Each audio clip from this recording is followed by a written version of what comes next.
Okay, hi, I'm Maddie. I'm the second affirmative for our debate talking about how juveniles should not be tried as adults. So I want to first start off with discussing some points that Alyssa made. She talks about how rehabilitation, usually they have to do with drug cases, but in fact, like, she's wrong. Not just drug cases, these children that are being tried usually have severe mental and physical problems. That's why they're there in the first place, not just cases that have to do with drugs.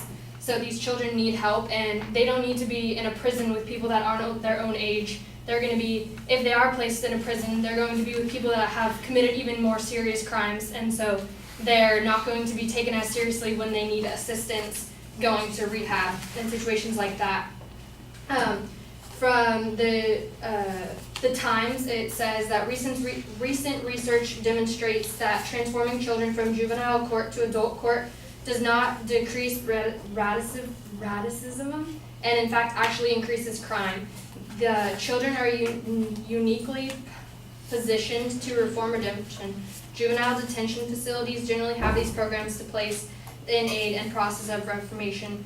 And furthermore, Jess never said that the prisons didn't have the rehab facilities. We just mentioned that they were not age appropriate. Furthermore, Alyssa mentioned a shooting where a child had shot someone. Well, where did this child get these weapons? According to the Times as well, it says children shouldn't be able to get these deadly weapons in the first place. We have laws put in place for specific individuals to be able to purchase and buy these guns. Adults who provide kids with these guns used in violent crimes should be held to the same accountability as the kids themselves.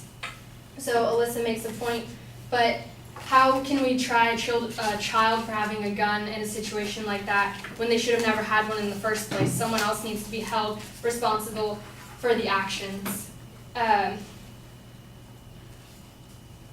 Furthermore, adding on to Jess's points, she talks about how children, their maturity level. Psychology research confirms where every parent knows children, including teenagers, act more irrationally and immaturely than adults. Studies further confirm that stressful situations only heighten the risk that emotion rather than rational thought will guide chances that children make. The Supreme Court just recognized this. In Roper versus Simmons, Justice Kennedy wrote, "Any parent knows," and scientific and sociology studies tend to confirm that children possess a lack of mature and undeveloped sense of responsibility. Another study proves that from the juveniles should not be tried or sentenced as adults. It says that it is wrong to hold children and adolescents to have not reached the legal age to adult standards, and in other areas of law we recognize the differences between children and adults. Children are not permitted the same rights and responsibilities as adults. For example, voting, smoking, military, drinking, because we recognize their inability to make these adult decisions. So why do we recognize the same differences in criminal law? We don't say this is a very important election, so let's let the kid vote. So why do we say that this case is different and this kid deserves to be treated as an adult and locked away in prison? Talking about another point that Alyssa brought up, she talks about waiving court cases.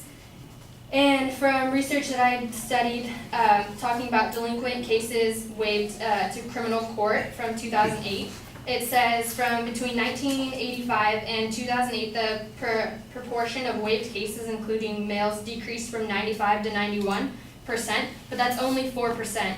She makes the claim and continues to talk about waived cases, but as a proportion of waived cases, including juveniles age 16 or older, the change has only been from 93 to 87, so it's only lowering very slightly, proving that these courts are still waiving a lot of cases to adult, from juvenile court to adult court.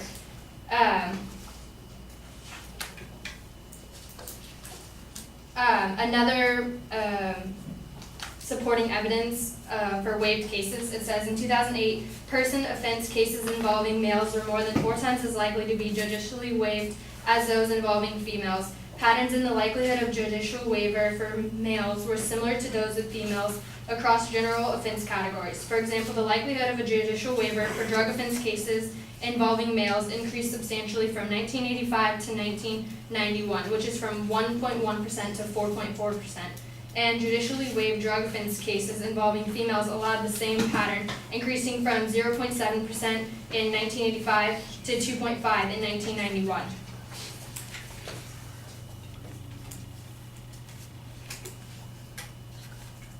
Thank you for your time.